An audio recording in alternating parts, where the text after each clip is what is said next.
Olá pessoal, tudo bem? Tudo bom com vocês? Estamos aí começando mais uma aula para vocês aí sobre as partes que nós vamos trabalhar da geologia agora, né?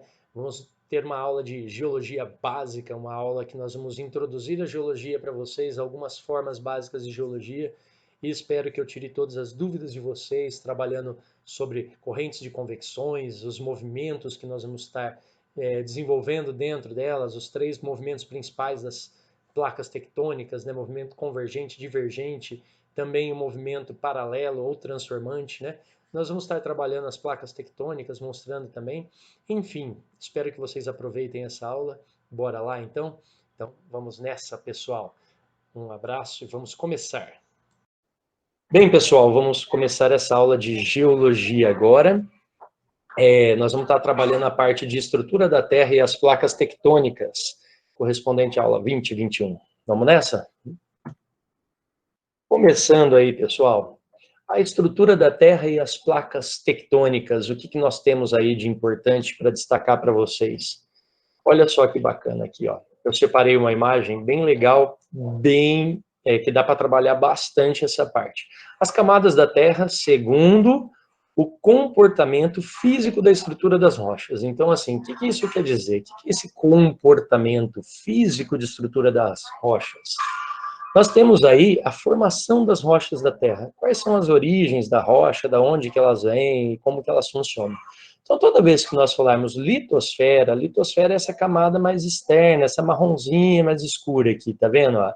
Essa camada que, se nós pensarmos numa casca de ovo, seria a casca do ovo mesmo, né? Se nós pensarmos, perdão, num ovo, seria a casca do ovo. Joinha? A astenosfera seria a parte logo abaixo da litosfera. É uma parte, ora sólida, ora meio fluida, né? Com uma textura diferenciada. Aí nós temos a mesosfera, que seria a camada do meio do manto, e a endosfera, que seria a parte mais ou menos correspondente ao núcleo, tá? Então nós vamos ter aqui as camadas de composição das rochas conforme essas quatro posições aí que vocês estão vendo. Tudo bem? Tranquilo? Então vamos lá. Pessoal, as camadas da Terra segundo a composições químicas. Então, ó, aqui fica bem desenhado. Ó. Nós temos a crosta terrestre. A crosta terrestre, ela tem uma variação de espessura. Tem lugares no mundo que tem mais de 100 quilômetros de espessura. Então, são 100 quilômetros de rocha, 100 quilômetros de crosta, né? Crosta não, de crosta terrestre. Crosta é o que você tira quando está sujo, certo? Então, crosta. E nós temos também ali a divisão dos mantos. Nós temos o manto superior, que é esse mais laranja aqui. Nós temos o manto inferior, que seria esse amarelo, mais escuro. Nós temos aí o núcleo e o núcleo interno. O núcleo externo, o núcleo interno. De todos esses aqui, eu vou falar para vocês como que eles se comportam. Fisicamente, a crosta é sólida, certo? Tem lugares no mundo, como eu falei para vocês, que ultrapassam 100 quilômetros. Em compensação, tem lugares no mundo que a crosta tem menos de 100 metros de espessura. Aí já vem o manto, já vem aquele magma, aquele material pastoso, fluido, certo? Como eu acabei de falar, o manto, tanto o superior quanto o manto inferior, eles são considerados e eles são fluidos. Fluido é pastoso, lembra um pouco um mingau, uma coisa mais grossa assim, certo? Tranquilo? Mais pastosa. Se a gente falar que é líquido, tá errado, porque vocês vão pensar que a água que tem no fundo da Terra não é água, tá? Ele não é líquido, ele é fluido, certo? Ele é viscoso. Bom, vamos lá, continuando. Essa parte do núcleo, que é o núcleo externo, ele também é líquido, tudo bem?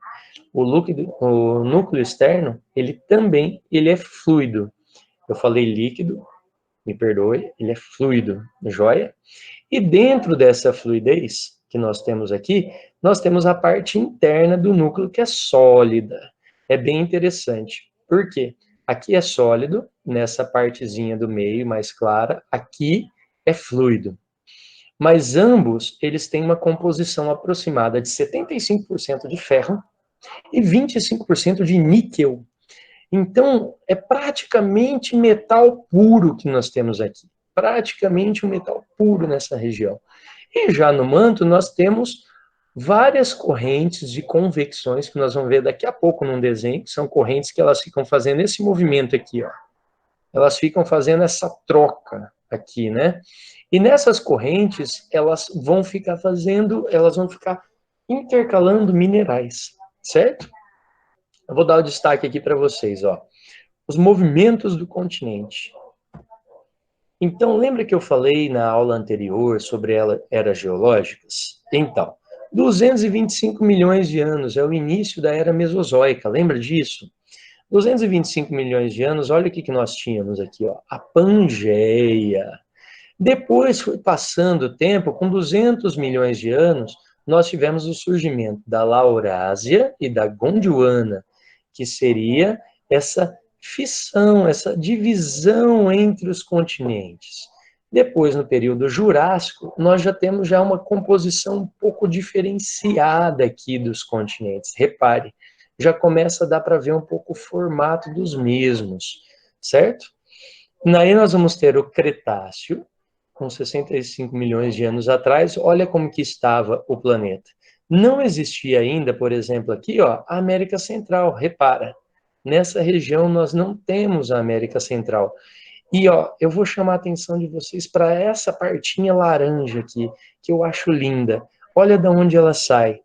Ela sai aqui da costa da África, essa parte laranja, e ela vai se deslocando, ó. Ela sai daqui da costa da África, ela se desloca mais, aparece uma ilha chamada Madagascar, né, que muitos conhecem pelo desenho aí do Pinguim de Madagascar, ou então Madagascar mesmo, e aí vai. E essa parte laranja aqui danado, o que ela é? Ela é a Índia, ó. Repara. A Índia, ela sai dessa parte aqui, ó, da África do Sul, ó. Ela sai bem próximo da África do Sul. E na Índia, ela leva junto com ela a fauna e a flora existente nessa região. Isso é muito interessante. Aí vem uma das comprovações da existência do elefante na Índia e também nessa região da África. Que todo mundo fala assim, meu, como que o elefante saiu daqui, veio, andou pela Europa, tal, chegou na Índia. Não, ele não fez todo esse caminho. Ele veio de carona com essa parte do continente indiano. Isso é lindo. Então, essa parte da Índia, resumindo, vou fazer nesse mapinha aqui do canto, observa bem aqui, ó. Essa parte da Índia, ela estava aqui. Ela se solta e durante 25 milhões de anos ela se desloca e chega a essa região. Olha ela aqui onde ela estava, certo? Então, se você observar, ela sai dessa região e vem para cá. Joia? Tranquilo? Então, por isso que nós vamos ter a repetição de animais, tanto dessa região, como nesta região aqui. Joinha? Algumas espécies animais, não todas, e algumas espécies vegetais, não todas, porque afinal passaram milhões de anos até chegar nesse período aqui, que é o quaternário, que é o período de hoje. Tudo bem, pessoal? Tranquilo? Massa isso aí, né? Eu gosto pra caramba dessa parte, essa parte eu acho muito mágica, assim. Outra coisa interessante para vocês saberem, por exemplo, e observarem, é a Austrália. Por que a Austrália, que está aqui, ó, a Austrália aqui, ó. Por que a Austrália tem 90% do território dela de semiárido e deserto? Porque antigamente a Austrália, ela estava aqui, ó. Olha a Austrália onde estava, ela estava aqui no polo. E ela era congelada, era um antigo, uma era, nas eras anteriores, principalmente na era mesozoica, né, a Austrália, ela ficava embaixo de gelo. Então, era um deserto gelado. Olha só que interessante, né? Lembrando a vocês que deserto não é temperatura, é a falta de umidade. Não esqueçam disso. Beleza?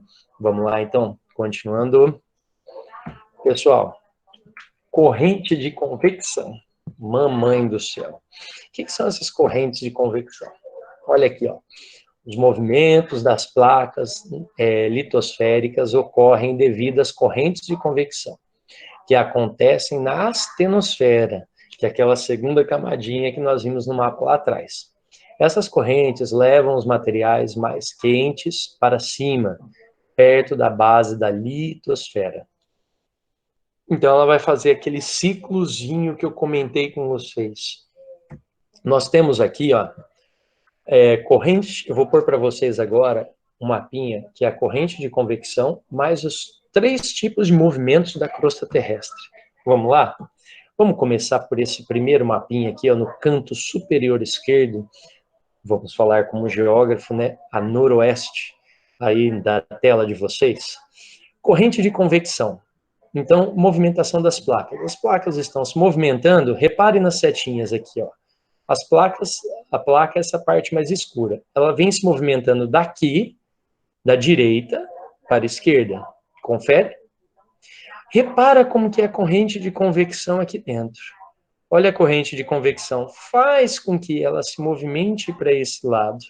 Aí nós temos uma outra corrente de convecção aqui, ó, que ela faz esse sentido. Olha a movimentação da placa.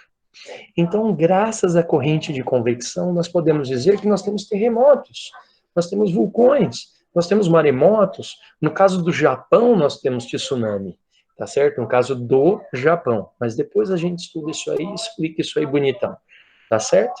Então, repare essas correntes de convecção. Ó. Quando a corrente de convecção vai para esse lado, a placa tectônica tende esse caminho. Quando a corrente de convecção vai da esquerda para a direita, fazendo esse ciclo, né, que a gente chama de sentido horário, né, ela tem a placa tectônica em cima, a litosfera, ela tem essa sequência aqui. Olha só que interessante, cara. E dentro, depois, nós temos aqui o núcleo externo e o núcleo interno. Então, vocês reparem que essa intensidade aqui acontece aonde? Se aqui é a crosta, aqui é o núcleo, essa intensidade, essa corrente de convecção, ela vai acontecer aonde? Onde que ela vai acontecer? Ela vai acontecer no manto. Muito bem, joia, maravilhoso. Tá certo? Bom, esse movimento de placa que ela provoca 3 tipos distintos de movimentos. Eu coloquei com inscrições embaixo aqui para vocês entenderem bem. Então, vamos começar do movimento mais fácil, que causa menos impacto dos 3. Por que menos impacto? São os limites divergentes, os movimentos divergentes. Divergente, quando a placa ela se diverge, ela se separa, ela se isola uma placa da outra. Interessantíssimo isso. Quando uma placa vai para um lado, a outra placa vai para o outro lado, e pronto. Quando tem essa ruptura, quando acontece isso, o material que está aqui embaixo, observem, ele sobe e vai formando outras formas de relevo aqui, ó.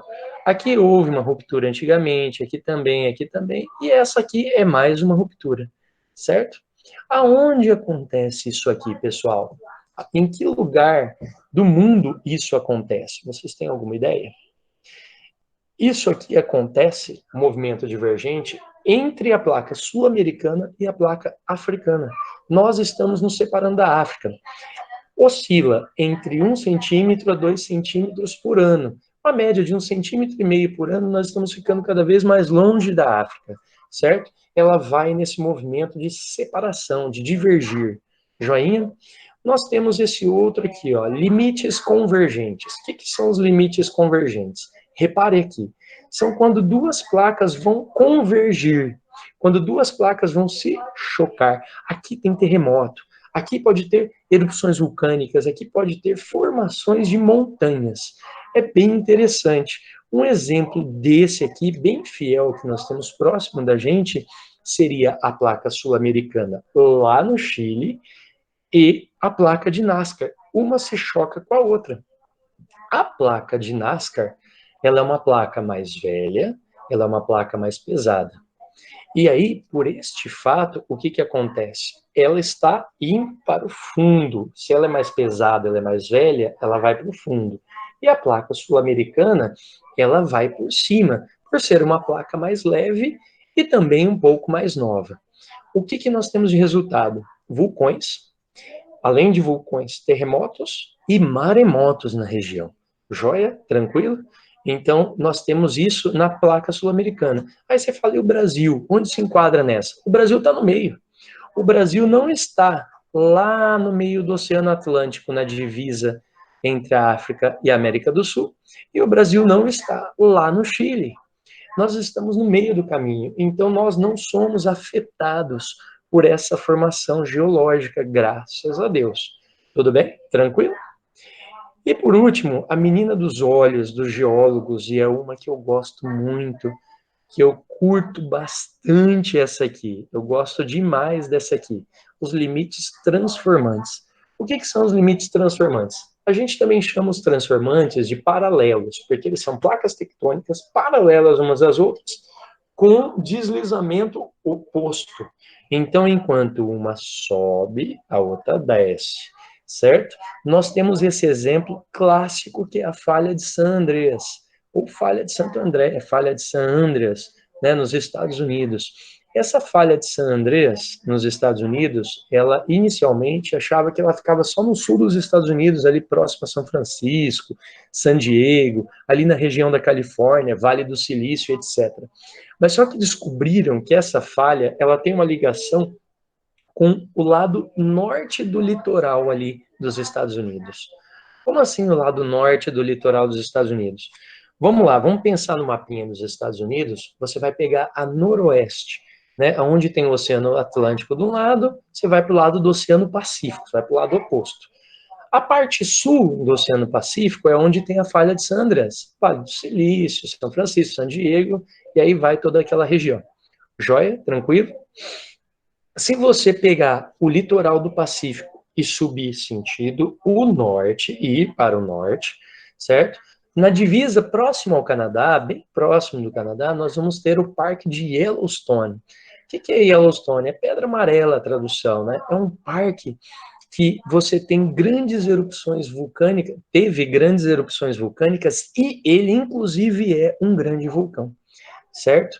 Lá nós temos, por exemplo, o Parque Yellowstone, ele tem 280 quilômetros de extensão.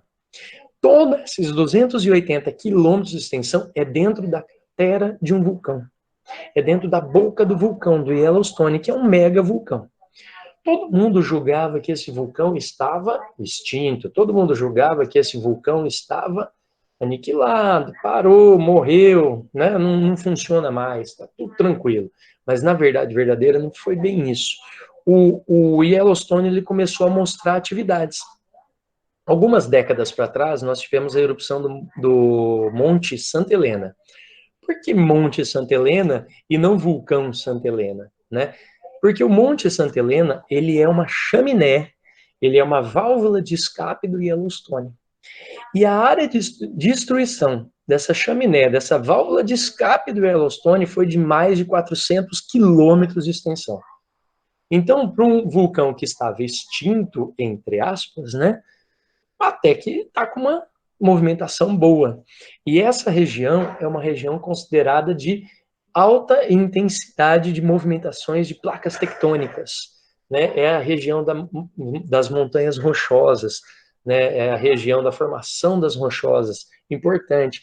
As rochosas, ela tem a mesma formação da Cordilheira dos Andes. Qual é a diferença? Os Andes estão na América do Sul, as montanhas rochosas estão na América do Norte, mas todas no Oceano Pacífico, todas na costa do Pacífico, fazendo parte daquele círculo de fogo do Pacífico. Joia? Então, é o seguinte, a falha de San Andreas já era para ter tido um super terremoto, que acontece a cada 100 anos em média, já era para ter acontecido. O último super terremoto aconteceu no início de 1900.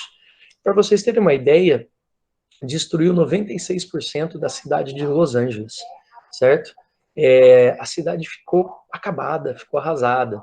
E já se passaram mais de 100 anos e esse super terremoto não veio.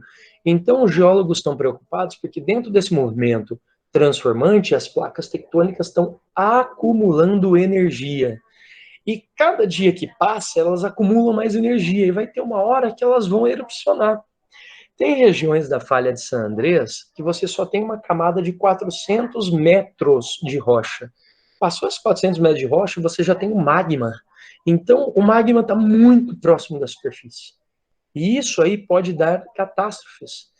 Mas e aí? O pessoal avisa lá nos Estados Unidos que isso pode acontecer, não avisa? Então, eles avisam entre aspas, né? Eles vão fazendo uma série, por exemplo, de filmes em Hollywood que acabam colocando. Nós temos lá Vulcano, que acontece em Los Angeles, nós temos a Falha de San Andreas mesmo, o filme, nós temos 2012, né, que também mostra os eventos geológicos que vão ocorrer. Todos esses filmes mostram, lógico, que com todo o glamour e toda a invenção de Hollywood, eles mostram o que vai acontecer aqui nessa região. Joia? Lembrando que os Estados Unidos não tem um monte de The Rock, né? Que nem no filme lá, na Falha de San Andreas, que o The Rock, pelo amor de Deus, né? Ele é o cara, tá certo? Dentro do filme, claro. Fechou então, moçada? Vamos lá, vamos continuando aqui. Aqui, ó, é uma visão bem simples que eu coloquei para vocês observarem. Uma placa vai para um lado, a outra placa para o outro. Movimento divergente é o que acontece na América do Sul. Limite transformante, uma placa vem, a outra placa vai, paralelamente. Faz um estrago muito grande esse aqui. Os geólogos falam que o estrago, a transformação dessa aqui é bem maior do que essa, certo? E de fato é, porque é como o limite convergente é uma placa batendo de frente com a outra. Pronto, terremoto, vulcão, ok. Esse transformante é uma placa deslizando, raspando lateralmente uma outra. Então, aí já complica, já fica um pouco pior já o assunto. Tá certo? Tranquilo? Olha aqui, ó, as placas tectônicas e os seus movimentos. Todo mundo atenção aí. Olha aqui, que bonitão esse mapa aqui das placas tectônicas, ó.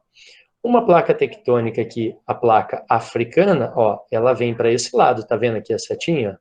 E a placa sul-americana, ela vai para o sentido oposto. Este movimento é movimento divergente.